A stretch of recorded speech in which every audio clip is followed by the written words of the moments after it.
Olá, esse é o Poder Entrevista. Eu sou Paulo Silva Pinto, editor sênior do Poder 360. Vou entrevistar a socióloga Neca Setúbal. Neca Setúbal tem 73 anos. Nasceu em São Paulo. Formou-se em Ciências Sociais na USP, a Universidade de São Paulo. Fez doutorado em Psicologia da Educação na PUC, a Pontifícia Universidade Católica de São Paulo. É presidente do Conselho da Fundação Tide Setúbal e integrante do Pacto Nacional de Combate às Desigualdades. Ela veio a Brasília para apresentar indicadores sobre desigualdade a congressistas e ao governo. Neca Setúbal, obrigado por essa entrevista. Prazer grande estar aqui hoje com vocês. Agradeço também a todos os web espectadores que assistem este programa. Essa entrevista está sendo gravada no estúdio do Poder 360 em Brasília, em 28 de agosto de 2024. Para ficar sempre bem informado, inscreva-se no canal do Poder 360, ative as notificações e não perca nenhuma informação relevante. Neca Setúbal, eu começo essa entrevista perguntando o básico. Por que a desigualdade é ruim? Olha, a desigualdade é ruim porque uma sociedade desigual, como é o caso do Brasil, é uma sociedade onde nós vamos encontrar índices maiores de violência, vamos encontrar um índice maior de desconfiança e vamos, principalmente, Paulo, ver cada vez mais um tecido social cada vez menos coeso. O que a gente vai falando, esse tecido social vai se esgarçando. Então, se nós vamos pensar violência, desconfiança, esse tecido da comunidade se esgarçando, é uma sociedade que vai ficando cada vez menos harmônica. E é uma sociedade onde os conflitos vão ficando cada vez maiores. E não é uma sociedade boa para se viver. Então, eu acho que quando a gente fala em desigualdades não é, eu tenho enfatizado muito isso, as desigualdades não se trata de uma questão para os pobres. Desigualdades tem a ver com a sociedade como um todo, porque uma sociedade menos desigual é uma sociedade que é melhor para todos viverem melhor. E qual a percepção das brasileiras, dos brasileiros, de todas as pessoas no Brasil sobre isso? Há uma avaliação disso? As pessoas percebem isso ou não? Então, ontem, junto com esse dado do Observatório das Desigualdades, que o Pacto Nacional de Combate às Desigualdades lançou, também foi lançada uma pesquisa do IPEC sobre a percepção das pessoas em relação às desigualdades.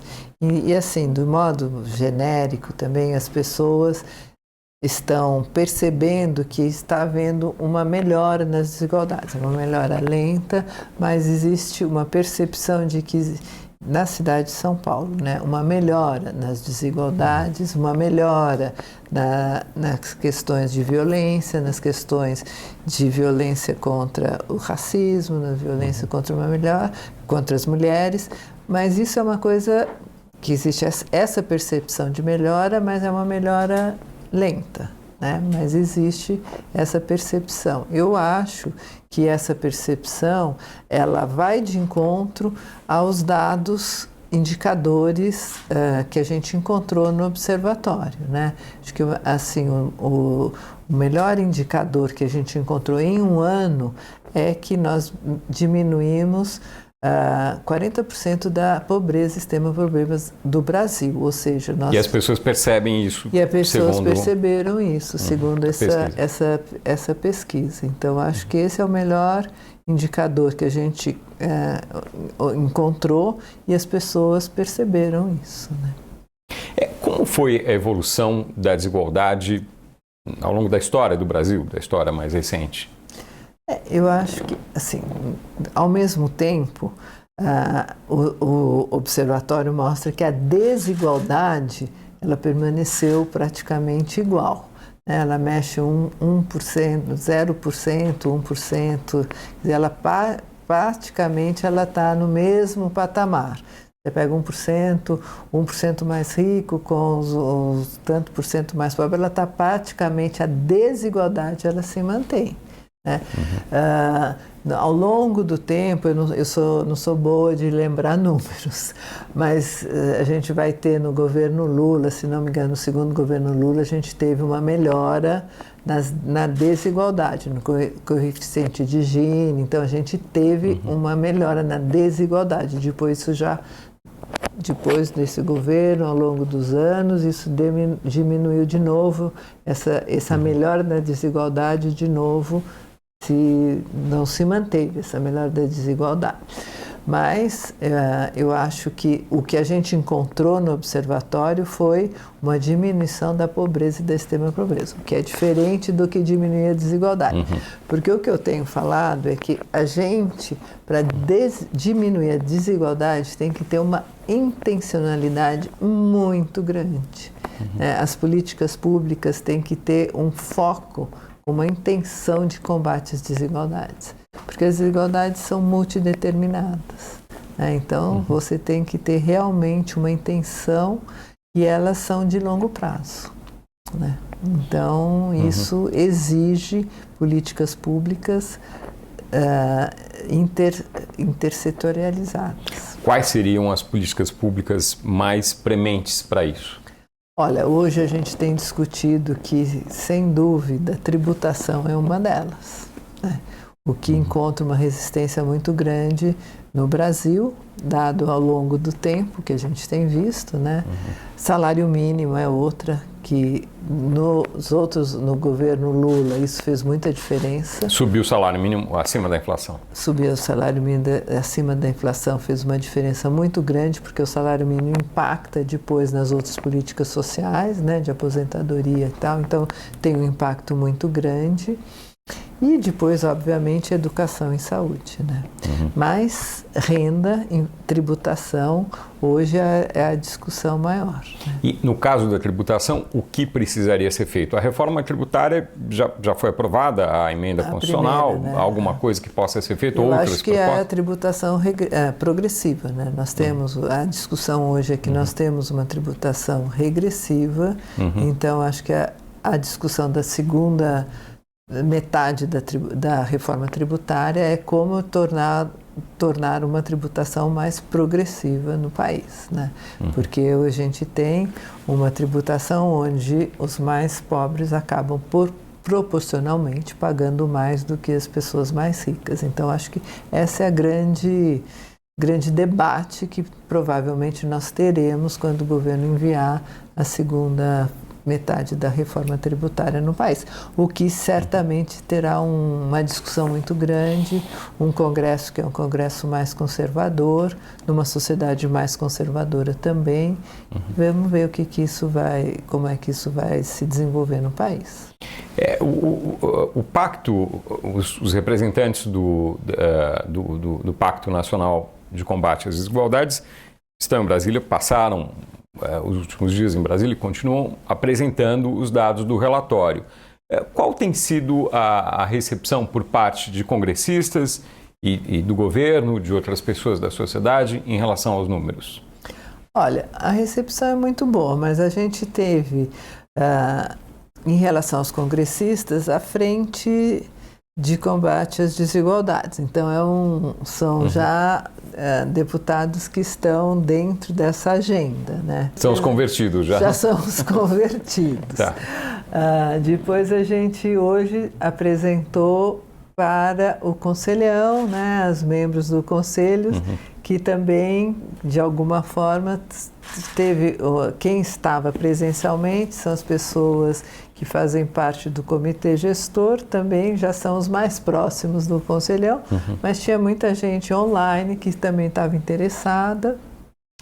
Eu acho que é um tema que interessa a todos, porque também, Paulo, uma desigualdade extrema como a gente vive também não interessa a ninguém, também não interessa a um capitalismo, uma desigualdade muito grande, porque é isso, você tem uma sociedade que fica violenta demais, você tem uma sociedade que fica com esse enorme grau de desconfiança, você começa a entrar com crime organizado vai entrando um crime organizado no setor público, vai entrando um crime organizado, as milícias vão entrando. Isso não interessa. Isso realmente é disfuncional para qualquer sistema capitalista.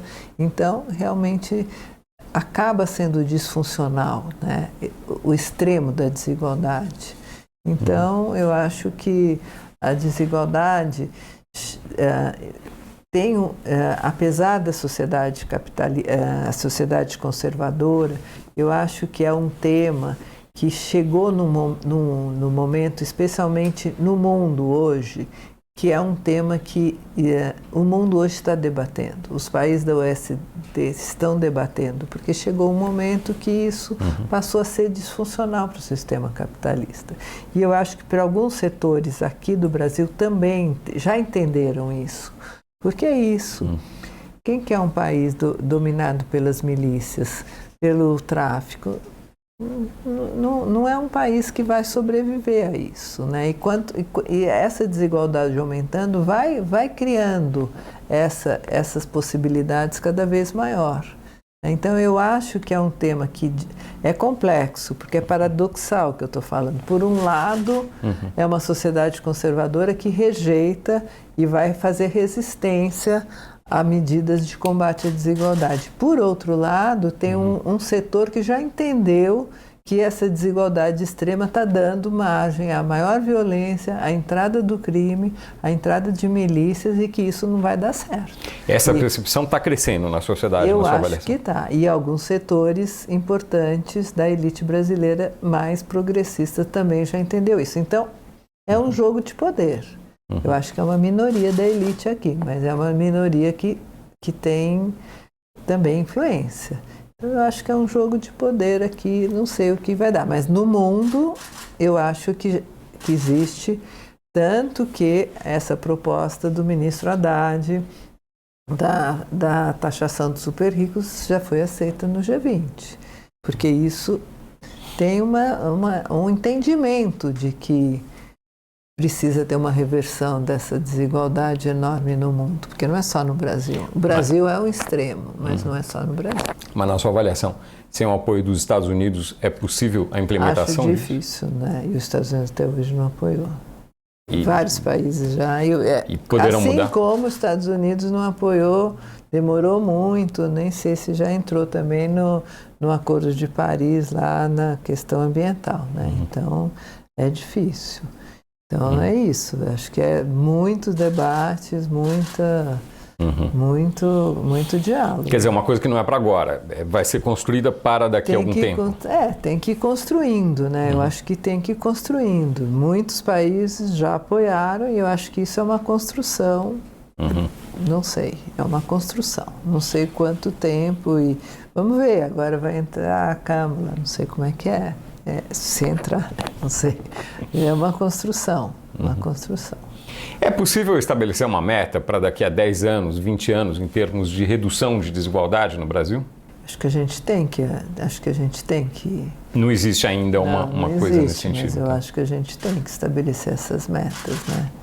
Porque eu acho que senão a gente vai desistir de país. Eu acho que, sabe, a gente vai cada vez aumentando mais essa desigualdade. Eu acho que não é possível isso, né? Então tem que começar a reverter isso, né? Eu acredito que a gente que esse governo está fazendo um processo de reversão. Na hora que o salário mínimo está subindo acima da inflação, conseguiu em 1 ano e meio tirar 20 milhões de pessoas da extrema pobreza. Não é pouco, isso é um enorme esforço, né? Com várias políticas públicas, com todos os problemas. Eu acho que tem várias questões que ainda precisam estar melhor adequadas, políticas que têm que ser mais bem,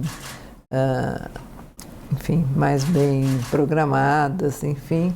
Mas eu acho que a gente tem que fazer esse esforço enquanto país. Eu acho que a gente não tem outra opção, não tem outra opção, porque a gente não vai conseguir ser um país desenvolvido se a gente não enfrentar essa questão. Não tem opção de ser um país desenvolvido com essas desigualdades que a gente tem. Não tem opção, o país não tem produtividade. Qual é a opção que a gente tem de ter um país com maior produtividade, com essa enorme desigualdade, com esses índices péssimos de educação que a gente tem? Não tem essa opção.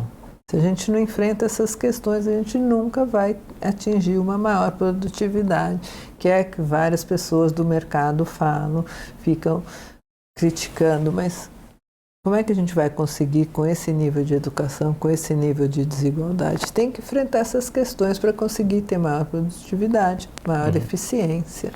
Sobre a educação especificamente, essa é uma especialidade sua. O que se aponta é que cresceu muito, quer dizer, se atingiu a quase universalização, mas a qualidade não avança, ou avança muito lentamente.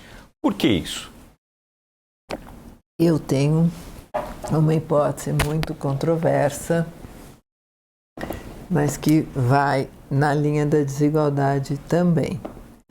Porque eu acho que a gente construiu uma métrica que foi muito importante, que é o IDEB, que é uma avaliação que não tínhamos nenhuma. Construímos uma métrica que é o IDEB e passamos a orientar todas as políticas públicas em cima do IDEB. Foi boa por um tempo, só que o IDEB vê a média. E aí todos, é um pouco de exagero, mas passamos a elaborar as políticas públicas, os secretários e tudo em cima do IDEB. E passamos os professores e as secretarias a fazer testes, ensinar a fazer testes de português e matemática. Aprendemos a fazer testes, pela média. E a média, a gente aumenta a média, aumentando os melhores. E os que são 50% para baixo, continuaram para baixo. Você melhora a média aumentando 50% para cima. E se você vai olhar os dados, decompor os dados, você vai ver que os alunos da escola pública, os mais pobres, os 2/5 mais pobres da escola pública continuam sendo aqueles que não aprendem, que continuaram ruins, mesmo que o IDEB tenha melhorado naquelas escolas. Então você consegue melhorar a sua média melhorando os melhores. E esses são os mais pobres ou... São os mais pobres, que continuaram não aprendendo. Porque a média engana, a média é média.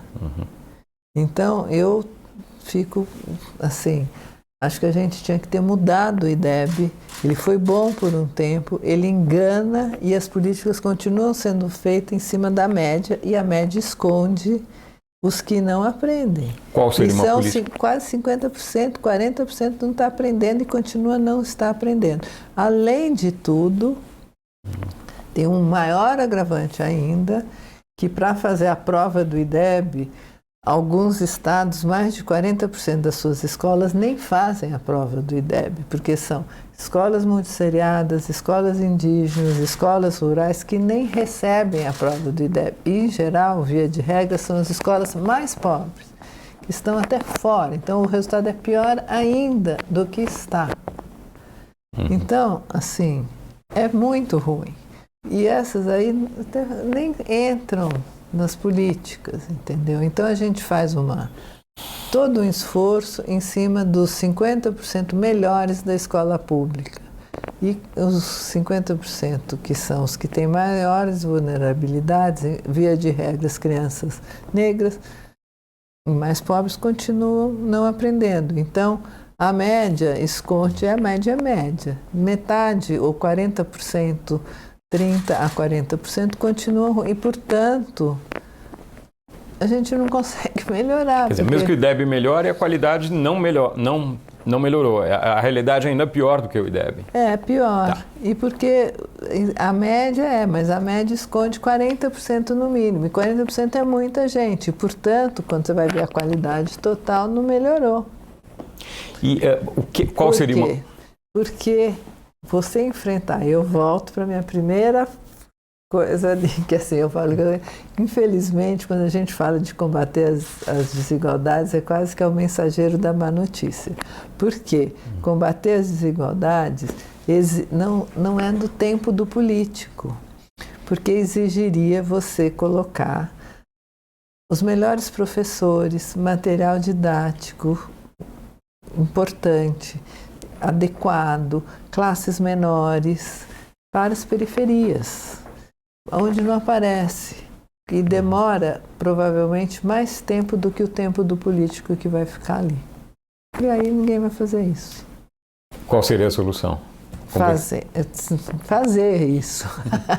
Certo. A solução só vai fazer isso aquele prefeito, o governador que realmente tem um compromisso de combater as desigualdades e ter um compromisso com a educação de qualidade para todos. A gente não tem esse para todos real no Brasil, como tem nos países escandinavos, como tem no Canadá, como tem em outros países que resolveram a educação para todos. A gente não tem isso, a gente gosta de fazer um modelo ótimo para alguns, que vai dar certo, que é uma vitrine e que aí vai ser legal. Aí todo mundo vai ver, vai dar certo, a gente faz um piloto. Para todos dá trabalho, demora e não é o tempo da política. Países com o nível de renda do Brasil, há exemplos de países com o nível de renda do Brasil que estejam conseguindo ter mais sucesso que o Brasil nessa área? Países da América Latina ou da Ásia com o mesmo nível de renda? Porque o Canadá e a Finlândia e tal estão muito acima. Eu dou exemplo do Canadá porque a Finlândia é muito pequena, o Canadá é um pouco maior, mas é isso, tem um nível de renda muito maior.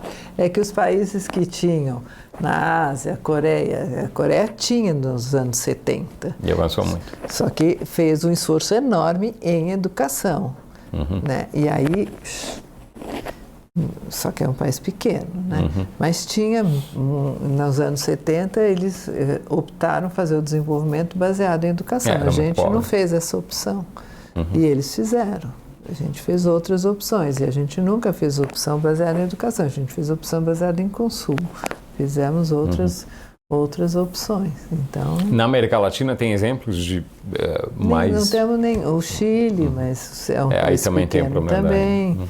A Argentina já teve, mas agora também está ruim, mas já teve uma educação muito boa, mas também já está toda ruim de novo, inteira ruim, né? Ela tinha uma educação boa quando ela também tinha um desenvolvimento econômico bom, agora não, mas o México está um pouco melhor.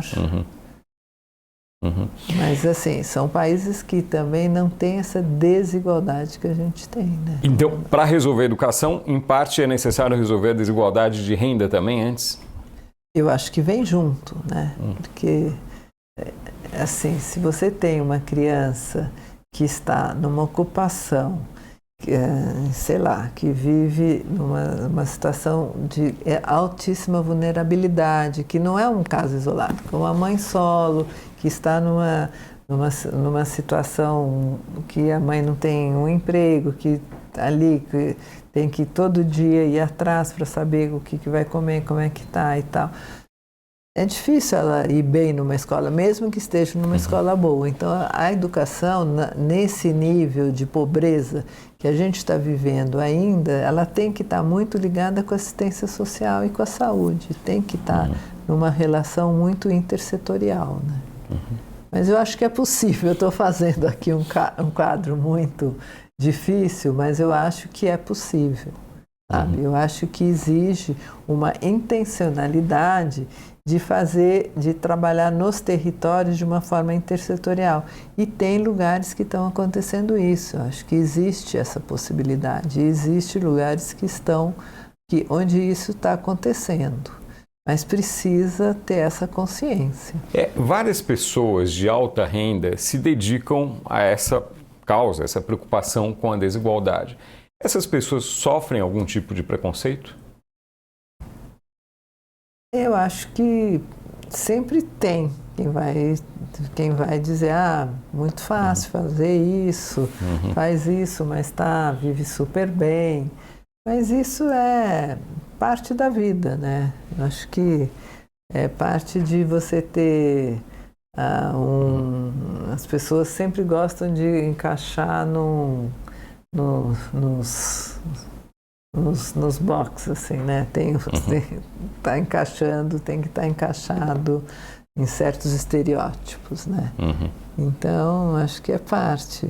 No seu caso específico, houve esse tipo de preconceito em relação a... Eu acho que ao longo da minha vida, eu acho que eu já sofri preconceitos vários, né? Mas eu acho que hoje em dia menos. Hoje em dia eu acho que a minha história conta muito mais. Então, hoje em dia eu acho que eu sofro muito menos preconceito. Mas ainda sofro, ainda... Se for pegar pela rede social, ainda...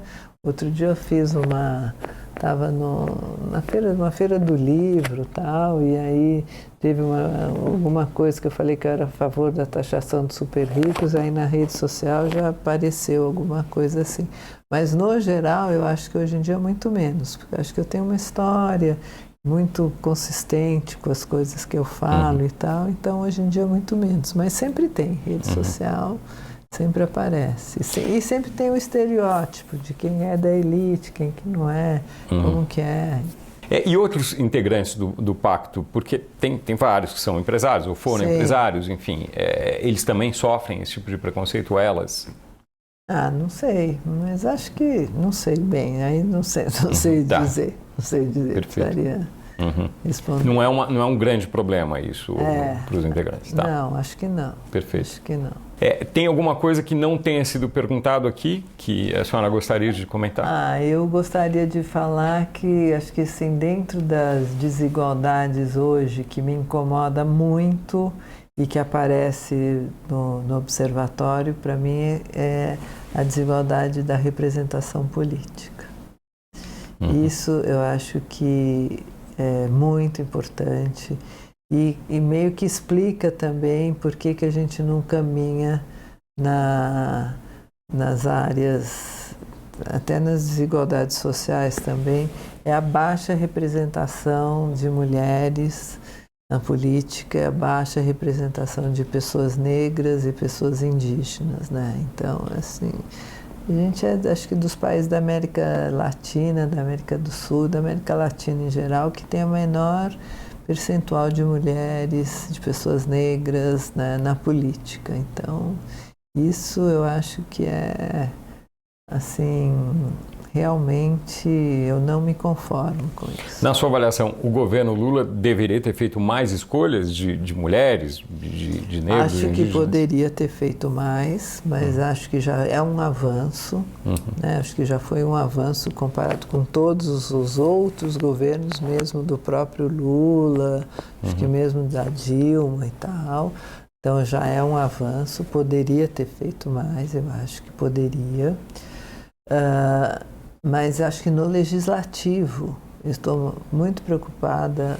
Hoje, no executivo poderia, mas assim, a minha preocupação maior são os cargos eletivos, né? No legislativo e prefeitura, governador, os cargos eletivos, eu acho assim, realmente é um absurdo a baixa representatividade, isso aparece nos dados. E, para mim, a gente tem que ter, assim, uma mudança nos partidos.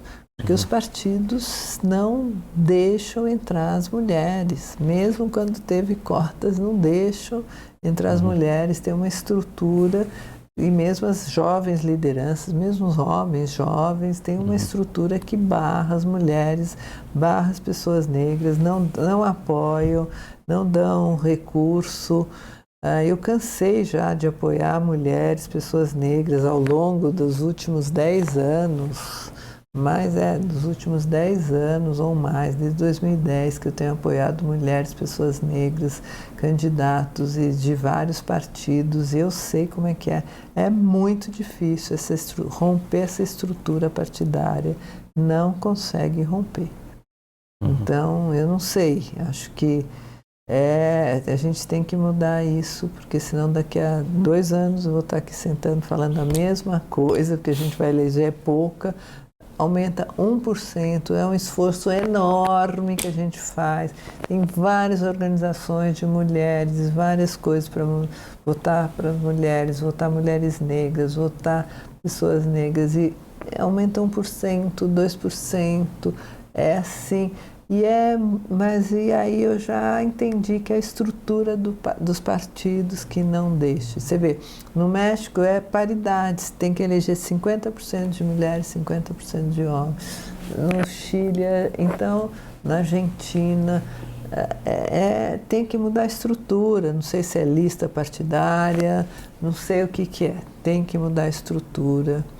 Então, acho que no observatório, isso para mim é outro dado que é fundamental. E isso, essa baixa representatividade de mulheres, de pessoas negras, de indígenas, reflete nessa falta de políticas mais sociais, nessa falta de políticas que enfrentem as desigualdades de educação, desigualdades sociais, desigualdades de saúde, tudo isso reflete.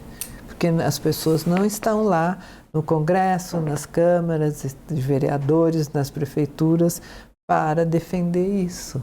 Que se tivesse, estariam defendendo. Neca Setúbal, muito obrigado por essa entrevista ao Poder 360. Obrigada. Agradeço também a todos os web espectadores que assistiram este programa. Essa entrevista foi gravada no estúdio do Poder 360 em Brasília, em 28 de agosto de 2024. Para ficar sempre bem informado, inscreva-se no canal do Poder 360, ative as notificações e não perca nenhuma informação relevante. Muito obrigado e até a próxima. Poder Monitor, a ferramenta mais completa para monitorar os 3 poderes. Acesse agora poder.cc/monitor e ganhe 30 dias grátis.